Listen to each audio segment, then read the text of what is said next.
እንዴት ናችሁ? ዛሬ የሚገኘው አምባሳደር ሲኒማ ነው። አምባሳደር ሲኒማ በምክንያት መተናል። አንድ ታላቅ አንጋፋ ሰው እናገኛለን። አምባሳደር ሲኒማ የፊልም ዳይሬክተር ብርሃኑ ሽብሩ በኢትዮጵያ የፊልም ኢንዱስትሪ የራሱን አሻራ ያበረከተ አንጋፋ የፊልም የተውኔት እንዲሁም ደግሞ የአስተማሪነት ሚናን የተጫወተ ታላቅ ሰው ነው። በአስተማሪነት እንዲሁም ደግሞ የሙዚቃ ትምህርትን በመማር በኢትዮጵያ የሙዚቃ ኢንዱስትሪ ውስጥ በትንፋሽ መሳሪያ የመጀመሪያው ተምሩቅ ነው። በያሬድ የሙዚቃ ትምህርት ቤት ተዋናይ ነው፣ ደራሲ ነው፣ ሙዚቀኛ ነው። በጣም ብዙ ስራዎችን ሰርቷል። ድምፃዊት እጅጋየሁ ሽባባው ጋር 2 ፊልሞችን ሰርቷል። ወደ በኋላ ላይ እናነሳለን። በህዳሴ ግድብ ዙሪያ ላይ በተለይ የራሱን አሻራ ያበረከተ በጣም ብዙ ዶክመንተሪዎችን የሰራ ታላቅ የፊልም ባለሙያ ነው። ይህ የፊልም ዳይሬክተር ብርሃኑ ሽብሩ በተለይ ደግሞ በራሻ ኢትዮጵያን የፊልም ኢንዱስትሪ ለዓለም ያስተዋወቀ ታላቅ ሰው ነው። በራሻ ቆይታው ከ7 ዓመት በላይ ቆይቶ ግን ደግሞ ከ5 እስከ 7 የሚደርሱ ተውኔቶችን አስመርቋል። በጣም ታላላቅ ተዋናያን ጋር ተገናኝቷል። በዓለም አቀፍ ደረጃ ተጽዕኖ ፈጣሪ ሰዎች ጋር ቆይታ አድርጓል። ብቻ ግን እንደ ሀገር አለን የምንለው ታላቅ የስነ ጽሁፍ ሰው ነው። ይህንን የፊልም ዳይሬክተር ብርሃኑ ሽብሩን ዛሬ አምባሳደር ሲኒማ ልናገኘው ወደናል። አምባሳደር ሲኒማ ከሰራቸው ስራዎች ውስጥ ጥቂቶቹን እያቀረበ ለረጅም ዓመታት ቆይቷል። ምናልባት የአምባሳደር ሲኒማ ቆይታው ምን ይመስላል? ከዛ ደግሞ አለፍ ስንል አዲስ አበባ ዩኒቨርሲቲ ያሬድ ሙዚቃ ትምህርት ቤት የተማረበት ልጅነቱን ያሳለፈበትና በትንፋሽ መሳሪያ ተሸላሚ ተደናቂ ተማሪ ሆኖ ያለፈበት ነው። ያንን ሁሉ ትዝታውን እየተጋራን አብረን ቆይታ እናደርጋለን። ከኛ ጋር ስለምትሆኑ እጅግ በጣም ደስ ይለናል። ጥሩ ጊዜ አብረን እናሳልፍ። ጋሽ እንዴት አለ? እንዴት ነሽ? ደህና ነሽ? ሰላም ነው? እንኳን ደህና መጣሽ። ሰላም፣ እንኳን ደህና ቆይ። እንዴት ነው? ፈጣሪ ይመስገን። አምባሳደር ከስንት ጊዜ በኋላ መጡ? ወይ በየጊዜው እኮ እመጣለሁ። አዎ፣ ሰላም ሳይሉት አያልፉም። ጓደኞቼ ናቸው እዚህ የሚሰሩትን በሙሉ ጓደኞቼ ናቸው። ሰላም እላለሁኝ። እንደው አምባሳደር ከምን ያክል ዓመት በፊት ነበረ ብዙ ስራዎችን እዚህ የሚያቀርቡት የነበረው? ኢትዮጵያ ፊልም ኮርፖሬሽን የሚባል የነበረ ጊዜ የዛን ጊዜ እኔ እዚህ ሀገር እንደመጣሁ ማለት ነው በ80ዎቹ መጀመሪያ አካባቢ ላይ የዛን ጊዜ ምንድነው መሰለሽ የኢትዮጵያ ፊልም ማዕከል ነበር የሚባለው ፊልም ኮርፖሬሽን ተባለ። ስለ ፊልም ኮርፖሬሽን ካነሳን ላይ ቀር ጋሼ በጣም አሁንም ድረስ ዘመን ተሻጋሪ የሆነ እዚህ አምባሳደር የመጣ ሰው ሁሉ አይኑን የሚጥልበት ትልቅ የልብ ወለድ ፊልም ሰርተዋል። በህይወት ዙሪያ የተሰኘው የልብ ወለድ ፊልም እሱ ፊልም ላይ ቆይታ እንዴት ነበረ? መቼስ ነው የተሰራው እሱ ፊልም? ምን አይነት ትዝታ አለው? ይሄ እኮ በህይወት ዙሪያ ቀረጻ ነው። በህይወት ዙሪያ የሚል አቶ ተክሌ ደስታ ከብሔራዊ ቲያትር ጽፎ ይመጣሉ ይሰጣሉ። ያ ፊልም ሰራለሁ የሚለው እስቲ ስጡት ይሄንን ጽሁፍ ተባለ። የአቶ ተክሌ ደስታ ትንሽ አስቸግሮ የነበረ ለማንበብ ምክንያቱም እንዴት እንደዚህ ምናምን የሚል ነገር እና ይሄን ያህል ከጻፈ እኔ ለምን ትግስቱ አይኖረኝም ብዬ አለኩት። ከዛ ወደ ፊልም ቀየርኩትና ከዛ አውሮፓ ሄድኩኝ ፌስቲቫል። ከዛ ስመጣ ተከፋፍለን ስራ ነው እኔ ነኝ የሰራሁት።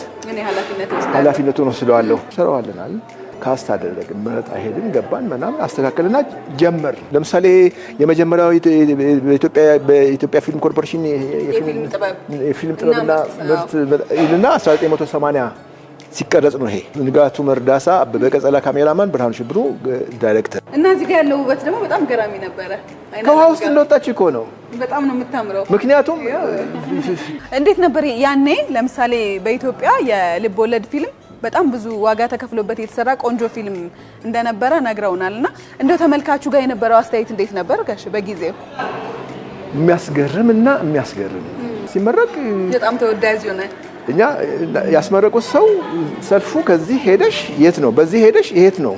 እንግዲህ ያው የድሮ የፊልም ፍቅር ብዙዎቻችን የምናስታውሰው ነው። በነገራችን ላይ በየክፍለ ሀገሩ ሲታይ ለመጀመሪያ ጊዜ ያን ያህል ገቢ ያስገኘ ፊልም እሱ ነው ተብሎ ዝርዝራቸው ውሽ ስንት ጊዜ ታየ፣ ጎባ ስንት ጊዜ ታየ፣ እንትን ስንት ዝርዝር አለ። በአንድነት ወደዚህ ስለሱ ካነሳን ላይ ቀር ጋሽ እስኪ ዞር እንበልና እንደው በጣም የገረመኝ ነገር ያኔ በጊዜው በ1980 በህይወት ዙሪያ ፊልም የልብ ወለድ ፊልም ከተሰራ የኢትዮጵያ የፊልም ኢንዱስትሪ የደረሰበትን ደረጃ የሚያሳዩ በጣም በርካታ ምስሎችን እያየን ነው።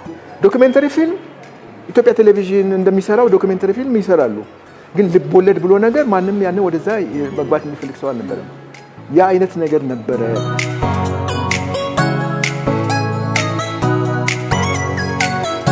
ዛሬ እንግዲህ እዚህ ከተገናኘን ላይ ቀር በጣም ረጅም ዓመታትን ወደ ኋላ ልመልስና እዚህ መድረክ ላይ አምባሳደር ሲኒማ ላይ አጠር ያለ ተውኔት አብረን እናቀርባለን። ተመልካች ነኝ ጋሼ፣ ምንም ማድረግ አልችልም።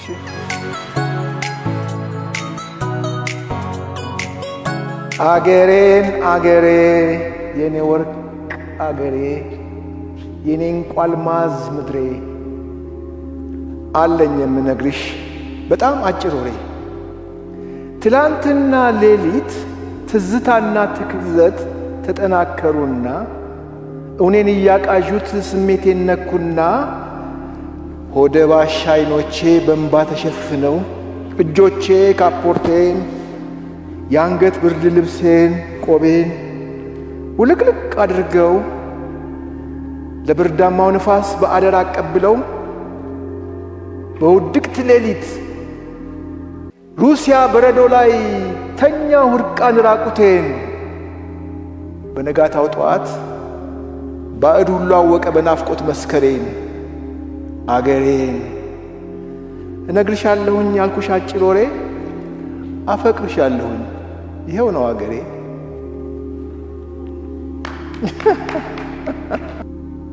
Oznal bya что так бывает, когда пускаться на дебют, что строчки с кровью убивают, нахлынут и горлом и убьют. Это Рим, который замен трусов и колес, не читкий требус актера, а полной гибели всерьез. ጋሼ በጣም እዚህ ከመጣው ላይ ቀር ሞራሌ መጥቷልና እኔ የቲያትር ሰው አይደለሁም፣ ግን ቲያትር መሞከር በጣም ፈልጌያለሁ እና አንጋፋው የፊልም ዳይሬክተር ብርሃኑ ሽብሩን ሳገኝ ከዛ ደግሞ አምባሳደር ሲኒማ ላይ ስንገናኝ ትንሽ ቲያትር መስራት ፈልጌያለሁ። ብዙ ያው ካለኝ አቋም ካለኝ ሰውነት ጋር የሚገናኝ አጠር ያለ ቲያትር ምን እንስራ? ሩጫ ነው ጥድፊያ ነው ፈጣን ግስጋሴ፣ ሩጫ ነው ጥድፊያ ነው ፈጣን ግስጋሴ፣ አቋራጭ የለውም ይህ እንቅስቃሴ፣ አቋራጭ የለውም ይህ እንቅስቃሴ። ስለዚህ ተቻኩሎ ፈጣጥኖ ማለፍ ነው። ስለዚህ ተቻኩሎ ፈጣጥኖ ማለፍ ነው። የዛሬ ቀን ነገ የቅጽበቱን ልብታ ያለፈ ተረት ነው። የዛሬ ቀን ነገ የቅጽበቱን ልብታ ያለፈ ተረት ነው። ሩጫ ነው ሩጫ ነው ሩጫ ነው ጥድፊያ ነው ፈጣን ግስጋሴ፣ አቋራጭ የለውም ይህ እንቅስቃሴ። ስለዚህ ተቻኩሎ ፈጣጥኖ ማለፍ ነው። የዛሬ ቀን ነገ የቅጽበቱን ልብታ ያለፈ ተረት ነው። ቅድም አንድ የራሻ ቲያትር ነው ያቀረቡልን። አዎ የቦሪስ ፓስተርናክ እኮ የኖቤል ፕራይዝ ተሸላሚ ታላቅ ናቸው። እሺ በጣም ታላቅ ናቸው እና ወዳቸዋለሁ። ተርጓሚም ናቸው። አሁን ኦቴሎን ስጫወት የእሳቸውን ትርጉም ነው የምፈልገው አልኩኝ። ምክንያቱም ስለምን ኦቴሎን እሳቸው ነበሩ የተረጎሙት። አዎ ሁለት ሰው ተርጉሟል። ምረጥ ተባልኩኝ። እኔ ስለሚሉኝ አስተማሪ ከየትኛው ይሻላል የፓስተርናክ ይሻሉኛል እሳቸውን ወዳለሁ አልኩኝ። እሺ በቃ ተወሰነ። ከዛስ ምናልባት የተለያየ ማቅረብ እድል ነበር ታዲያ ያቺ እኮ ዴዝዲሞና ሆና የተጫወተችው እኛ ሲኒማ ፋኩልቲ ውስጥ አንድ ነች ሴቷ ዴዝዲሞና ተባለች የዩኒቨርሲቲው። እኔ እስከዛሬ ድረስ በዚህ ተቋም ውስጥ በዚህ እንትን ውስጥ እንደዚህ አይነት ስራ አይቼ አላቅም ማለት አስተማሪያችን። አምባሳደር ሲኒማ ቤት ተገኝተን ከብዙ አመታት በኋላ ትዝታ ነው ወደ ኋላ መለስ ብለን ቃኝተናል ብዬ አስባለሁ። ደግሞ የፊልም ዳይሬክተር ብርሃኑ ሽብሩ ሲነሳ አዲስ አበባ ዩኒቨርሲቲ በተለይ ደግሞ ያሬድ ሙዚቃ ትምህርት ቤት ሰፊውን ድርሻ ይዛል ብዬ አስባለሁ በእርሶ ህይወት ላይ። እዛ ደግሞ ሂደን ከእርሶ ጋር ቆንጆ ቆይታ እናደርጋለን፣ አብረን እንቆያለን።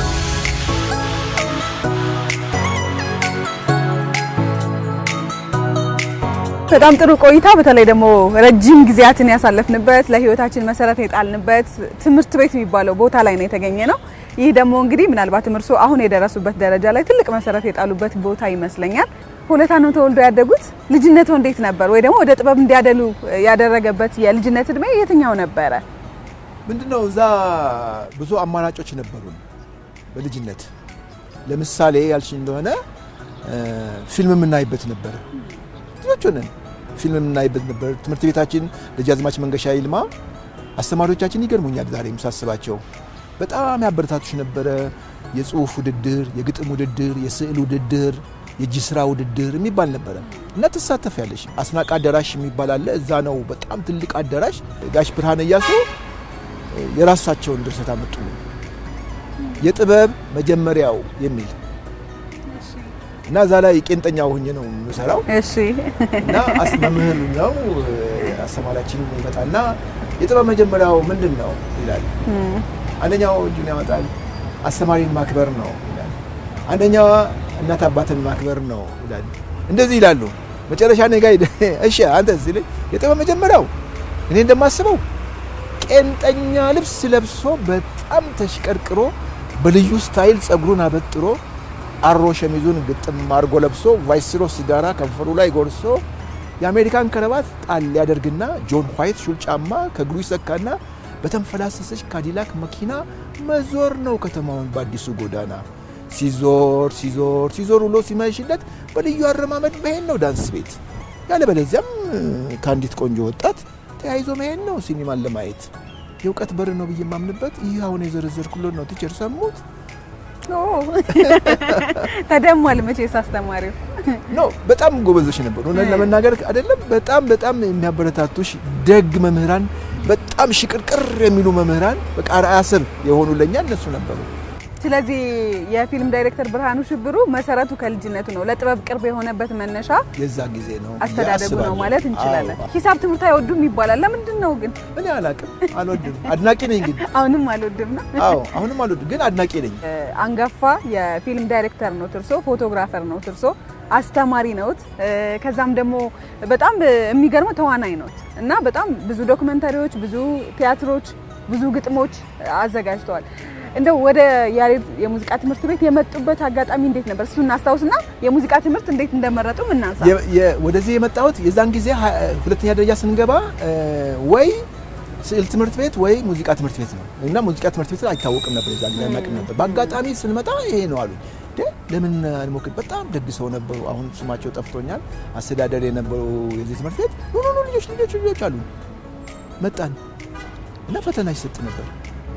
ፈተና የሚሰጠው እጅሽ የተፍታታ ነው ወይ ለፒያኖ እንደዚህ ነበረ እና ሳናስበው ተመዘገብን። ትምህርት ቤቱ በዛ ላይ የኪስ ገንዘብ ይሰጥሻል። ያ እንግዲህ የዛን ጊዜ 15 ብር ማለት አስቢ እና በዚህ ላይ ወንድም ያለ ማን ይቻለን። ከዛ በኋላ የሙዚቃ መሳሪያ ይመረጥ ሲባል ካርልተን ሜሲ የሚባል አሜሪካዊ ነበረ። በኢትዮጵያ ውስጥ ያልተጀመረ የመጀመሪያው የሙዚቃ መሳሪያ የትንፋሽ መሳሪያ እሱን ተሰጠኝ። የመጀመሪያው ኢትዮጵያዊ ተብዬ ማለት ነው። ፒያኖ ያው ማይነር ነው። እሱን ካርልተን ሜሲ ላይን ሀርት ነበር የምንለው፣ አንበሳ ልብ። በጣም በቃ ልነግርሽ አልችልም። አጠገብሽ ነው ያለው። እሱ ሁሉ የሚሰጥሽ ነገር አለው። ያ የልጅነትሽን ነገር ያሳድገዋል።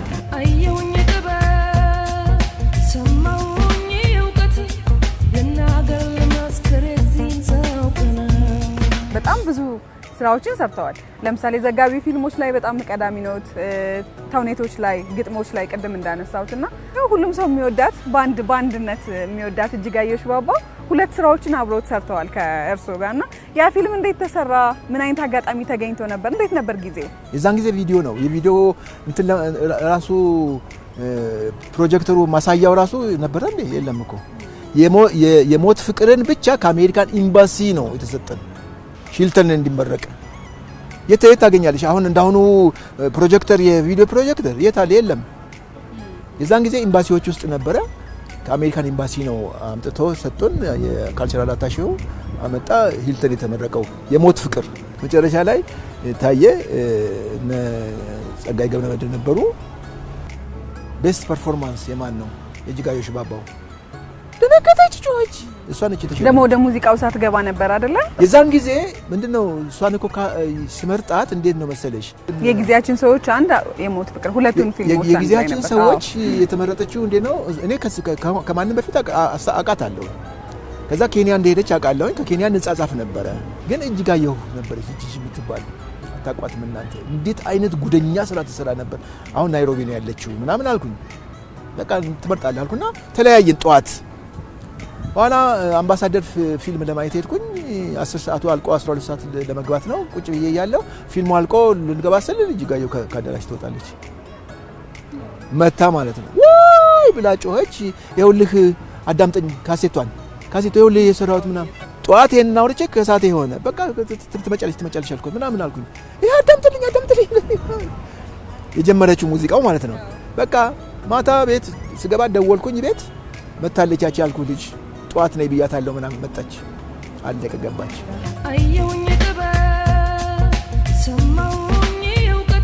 እሺ ደግሞ ከኢትዮጵያ ወጣ ስንል ያሬድ የሙዚቃ ትምህርት ቤትን በተለይ በትንፋሽ መሳሪያ ከዛም ደግሞ በተለያዩ የጥበብ ስራዎች ብዙ ስራዎችን ሰሩ ሀገር ውስጥ እዛው ትምህርት ቤት ሆነው ይመስለኛል የራሻን እድል አገኙ። እንዴት ነበር እሱ የራሻ ቆይታውስ እንዴት ነበር? ተመረቅን፣ በከፍተኛ ማዕረግ ተመረቅን። 3 ልጆች እንደተመረቅን ስኮላርሺፕ ጥሪ ወጣ በሬዲዮ። ከዛ በሬዲዮ ወጣ መሄዴ ነው አልኩኝ። ደግሞ ከልጅነቴ ጀምሬ ነው ራሻ መሄድ የምፈልገው። አለቀ፣ ሁሉ ነገር አለቀ፣ ሜዲካል ሁሉ አለቀ። መጨረሻ ላይ ጥሪ ተደረገ። ስኮላርሺፕ የተወዳደራችሁት በዚህ መታችሁ እንትን ጨርሱ ምናምን ሲባል ነው። 7 ዓመት ቆይታ በጣም ብዙ ቆንጆ የሚባሉ ወይ ደግሞ በጣም ስብናቸው የሚያስቀዋል። እርሶ በጣም ሞገደኛ ሰው ነበሩ እና ትንሽ ስለ ራሻ ሴት አያስተምረኝም ሁሉ ብለዋል። አዎ ፒያኖ ላይ አልቀመጥም አልኳት። ለምን ስትል አሁን እዚህ ፒያኖ ላይ ተቀምጬ ዶሬ ሚ ፋ ሶላ ብል አገሬ ውስጥ የሙዚቃ ትምህርት ቤት ዳይሬክተር ቢያገኘኝ በማስመሪያ ነው እጄን የሚመታው። ምን አለች ና ዘዶ ተጫወታለች። አዎ ተጫወትኩኝ። ብርሃኑ ጨርሻለሁ ውጣልኝ አለች። በቃ በዛ ሰዓት አንቺ ምን ታደርጊያለሽ መስል ሌላ ጥናት ታጠኛለች በዛው ላይ። ይሄ አንዱ የሆነ ነገር ነው። ከዛ የስነ ልሳን ጉዳይ ነው። ስለ ልሳን እኔ ሲኒማ ፋኩልቲ ያለሁኝ የቲያትር ፋኩልቲ ውስጥ የሚያስተምሩ በጣም አሉ የሚባሉ ፕሮፌሰር ነበሩና እሳቸው እንዲያስተምሩ ይፈልጉኝ በቃ እና እሱ ጋር መማር ፈልጋለሁ። አንተ እዛ ጨርስኝ ጣጣህን ፋኩልቲ ሲኒማ ፋኩልቲ እኔ አንተን አስተምራለሁ ምንም ጣጣ የለም። ትምህርቱ ሳብጀክት እዚህ ጋር ትምህርቱ መምህር ተጽፏል። ስነ ልሳን ይልና ሴት ነው የተጻፈው። እኔ ሴት አታስተምረኝ አይባልም እኮ በቃ ፈተት ብዬ ሴት አታስተምረኝ እኔ ልሳን የወንድ ልሳን ነው ምናምን አልኩኝ እና እዛ ፊት ስለሰጡኝ ነው እኛኛ በኋላ እዛ መሄድ ጀመርኩኝ። ያቺን ብልና እዛ ቀጠቅጥና መጣለሁ። እሷ አስተማሪዋ እዚህ መታ ትጠራለች ብርሃኑ የለም ሁለት ወር በኋላ ይሄ ልጅ የኢትዮጵያ ልጅ አይማርም እንደ ይሄንን ትምህርት ምን አይ እሱ ሴት አታስተምረኝም ብለዋል። ምን አታስተምረኝም? ኦኬ እንገናኛለን አለች። ዲኑ አስጠራኛ የፋኩልቲው ዲኑ ሳቀብኝ ገና ስገባ። ከኢትዮጵያ መጣህ እንደዚህ አይነት አስተሳሰብ ታዳብራለህ። በዛ ላይ ማን ነው አይዞህ ያለ ልትባል ትችላለህ። እሱ ያለኝ እኮ እንደማይባል እኮ እንደማቅ ያውቃል። እሺ እንደዚህ ትላለህ እንዴ ምናምን። ቆይ ይሄንን ትምህርት ግን መማር እንዳለበት ታውቃለህ አይደለም? አዎ። እና መፍትሄውን ምንድነው? አይ ፕሮፌሰር ፒተር ያስተምሩኛል። ከሳቸው ጋር ተነጋግረህ ጨርሰሃል? አዎ ጨርሻለሁ። ውጣልኝ። እንዴ ነው የምትባዩ? አመቱ መጨረሻ ላይ ጁሪ ነው የሚመጣው አዳራሽ ውስጥ። እሷም ትመጣለች እኛኛውም ይመጣሉ። ቁጭ አሉ። መሸምደድ አቅም፣ ኮንፊደንስ፣ አለባበስ በጣም ብዙ ነገር ግድ ነው። ሙሽራ መስለሽ ነው የምትቆሚው ስቴጅ ላይ። ከዛ መጨረሻ ላይ ጨረስኩኝና እጅ ነሳሁኝ። አሁን ያቺኛው ሴት አታሰበኝ የሚያቋት መምህር ተቀምጣለች እኮ ብድግ አለቻ። ዘናጭ ነበረች ነው በያለች መጣች አጠገቤ ቆመች። የፋኩልቲ ዲን ነው የምትጠይቀው። ይሄ ነው ሴት አታስተምረኝ የሚያለው? አዎ ብርሃኑ የሚባለው ከኢትዮጵያ የመጣው ሴት አታስተምረኝ የሚያለው እሱ ነው። ደግ አደረገ። እኔ አስተማርኳችሁ ምን አመጡልኝ? ሁለቱን አቁሙ ውጡ አይደለም ያለው ተዘጋጅታችሁ ነው ጎበዝ ነህ አለችና ጨበጠች። በተማሩበት ትምህርት ቤት ዞር እያለን ደግሞ ትንሽ ትዝታውን ለማስታወስ እንሞክራለን።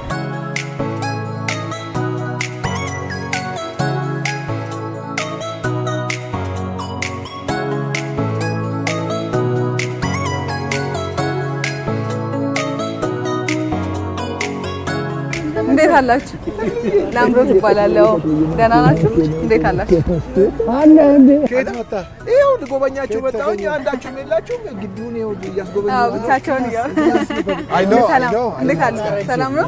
አውቃለሁ። ማን ነው ግን ጎረምሳ ከሁላችሁ ማን ነው? ሊቃውንቶች ናቸው። ወልሽም እዚህ ያለሽው በሙሉ ሊቃውንቶች ናቸው። እንደዚህ ዝም ብሎ የሚገኙ አይደሉም። ትልልቅ ሰው ነው። አዎ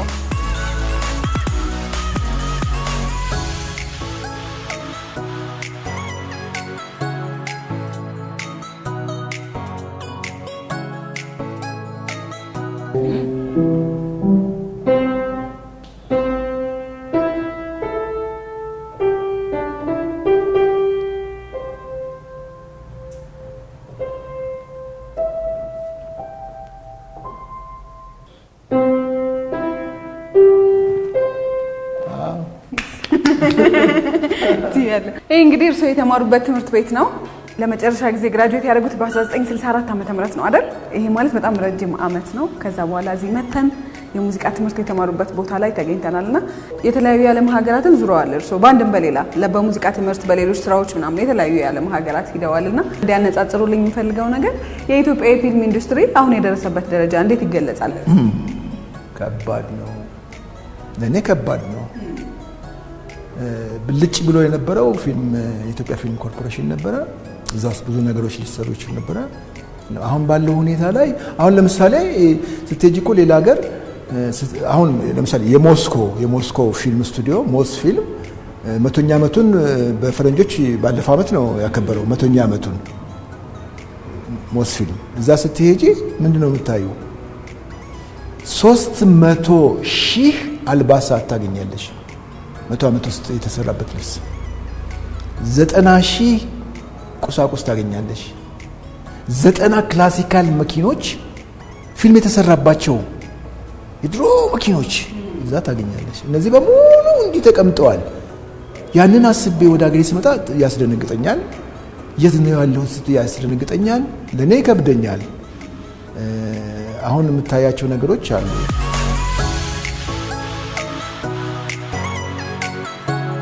ያደጉት ሀገራት ለጥበብ የሰጡትን ቦታና ጉልበት አቅም የምናይበት ነው ብዬ አስባለሁ። ብዙ ኢትዮጵያውያን በተለይ ፊልም ወዳድ ጥበብ ወዳድ ኢትዮጵያውያን ዳይሬክተር ብርሃኑ ሽብሩ አሁን ምን ላይ ነው ያለው? ምን እየሰራ ነው? ያለበት ሁኔታ እንዴት ነው? ማወቅ ይፈልጋሉ። ምን ላይ ነው አሁን? ይሄው እንደዚህ ነኝ ያለው። ምን እየሰሩ ነው? ካለቀ በኋላ እንግዲህ ልሰራ ስል ብዙ ጊዜ እዛ ጋር ስቶሪ አለ፣ ታሪኮ አለ። ከዛ በኋላ የቀረጻ ጽሁፍ አለ፣ ሹቲንግ ስክሪፕት አለ። ከዛ በኋላ የቀረጻ መከፋፈያ አለ፣ ብሬክዳውን። ከዛ በኋላ ኮስት ብሬክዳውን፣ የወጪ ዝርዝር አለ። ይሄ ወጥቶ ነው ስራ መስራት። ያው ግልጽና ግልጽ ነው። ፊልሙ ላይ ሲመጣ ግልጽና ግልጽ ነው። እዚህ ጋር ግን ቆይ እንትናን ብታጫውተውስ ካልሽ አይመጣም።